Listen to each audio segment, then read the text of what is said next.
Okay, so now we are going to talk about the intermediate value theorem and the location principle, which is really the important part of this. The intermediate value theorem basically just tells us that if we have a continuous function and you have an x value a and an x value b and c is between a and b, okay, then the y values at these points, f of a and f of b, and the y value of c has to be between f of a and f of b. It just says it has to be between them, which makes sense. It's continuous. Okay, that's all that really says. But the important part of this is then the location principle allows us to find zeros of the function.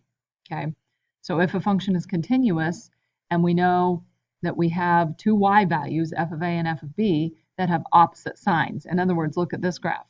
F of a here, it's below the x-axis. This is negative. Up here, f of b, that would be positive. There was a sign change. This one's positive, or this one's negative, this one's positive. So somewhere between there, it had to cross the x-axis because it's a continuous function. That is a zero. Where it crosses the x-axis is a zero.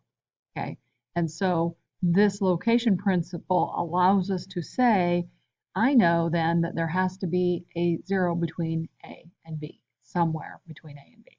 Okay, so that's what we're going to do here looking at this. We want to approximate zeros.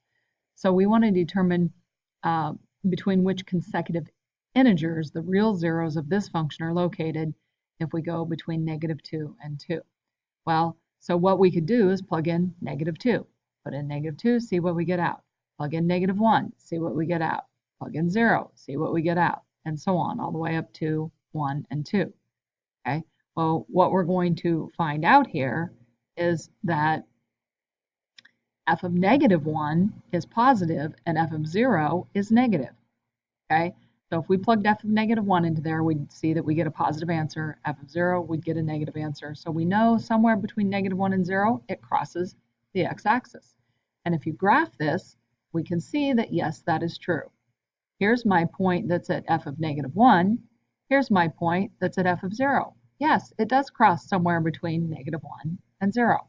Okay, and the same thing is true over here between 1 and 2, because at 1, my y value is negative. At 2, my y value is positive. There was a sign change, and that means that somewhere between there, it crossed the x-axis. Okay, and you can look at the graph to support your conclusion then, but you don't have to have the graph to know that there was a zero between those. Okay, so there are two zeros. They're between -1 and 0 and between 1 and 2. All right, so look at this one.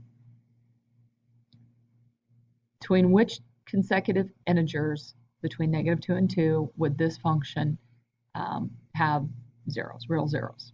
Okay, so again, plug in -2 for x, see what you get out. Plug in -1 for x, see what you get out, and so on, all the way up. And then see what you get. Okay, so we look at these values. At -2, we get -7. -1, we get 2. 0, we get 5. 1, we get 8. 2, we get 17.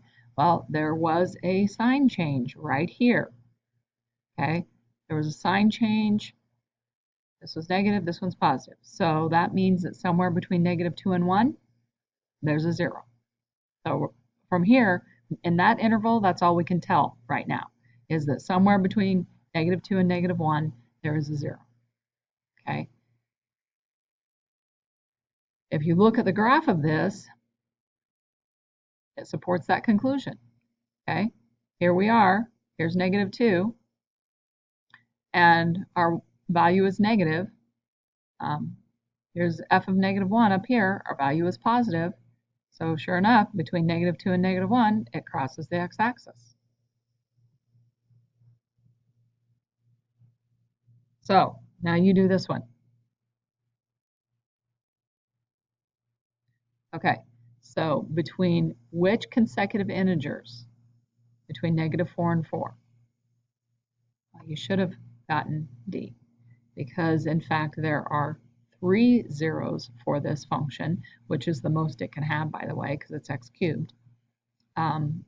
between those numbers, between -3 and -2, -1 and 0, and 0 and 1. Try this one.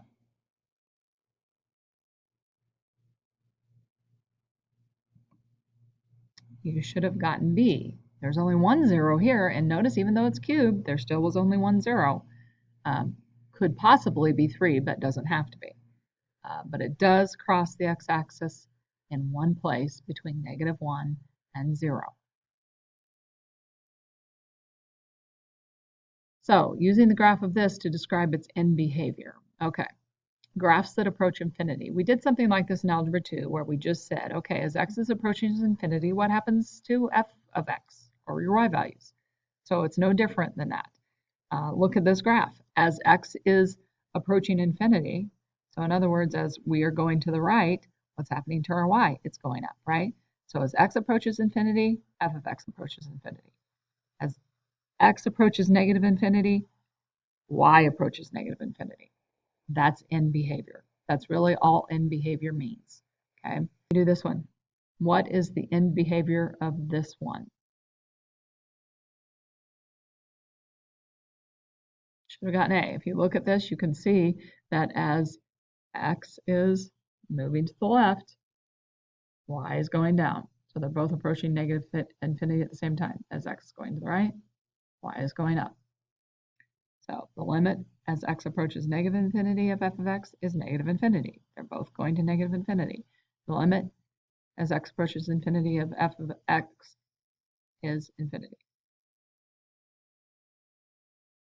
Now, some graphs approach a specific value. Look at this graph. Describe its end behavior. So what's happening here with this one, as x is approaching infinity, this looks like maybe it's going to approach the x-axis but not cross it. So it looks like it's going to approach 0, okay? So let's look at how we can think about this both ways. On both of those, and even though the graph on here didn't look like it was approaching 0 on the left, it was supposed to be. But both of these, as we're going to the right and to the left, so this is to the left, this is to the right, it appears that it's going to approach 0 but not cross it, okay? That's looking at the graph. Now, supporting that numerically, put in very small numbers all the way up to very large numbers. And yes, look at this. That's a very small number that is very close to 0. This is a very small number that's very close to 0.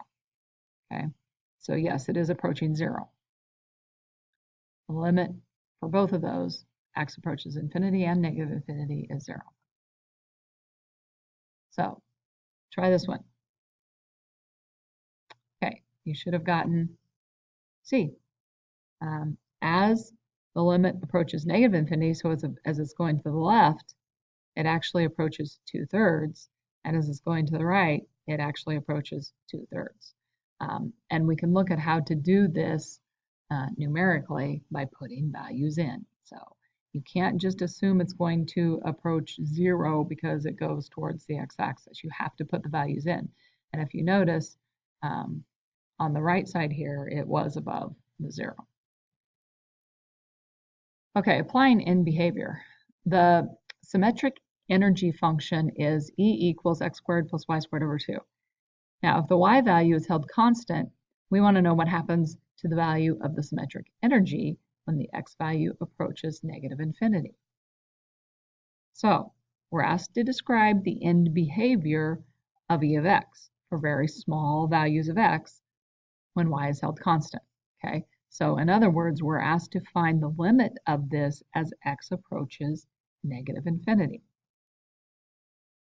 Now, because the y is a constant value, that fraction will become larger and larger and larger, okay?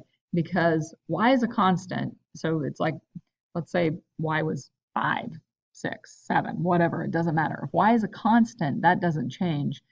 But for the decreasing values of x, that top is still getting smaller and smaller, okay? So dividing that by 2, the whole thing will get larger and larger. So therefore, as the x value gets smaller and smaller, the symmetric energy approaches infinity. You try this one. The illumination E of a light bulb is given by E equals I over D squared. I is the intensity, D is the distance in meters from the light bulb. Now, if the intensity of a 100-watt bulb measured in candelas is 130, what happens to the value of E when the D value approaches infinity? Okay, you should have gotten A. The limit as D approaches infinity of E of x is 0, because as D gets very, very large and you square it, it's 1 over an even larger number. Okay, so 1 over 10, 1 over 100, 1 over 1,000, 1 over 10,000. Those are getting smaller and smaller and smaller and approaching 0. So that's what happens with that one. Okay, on to your assignment.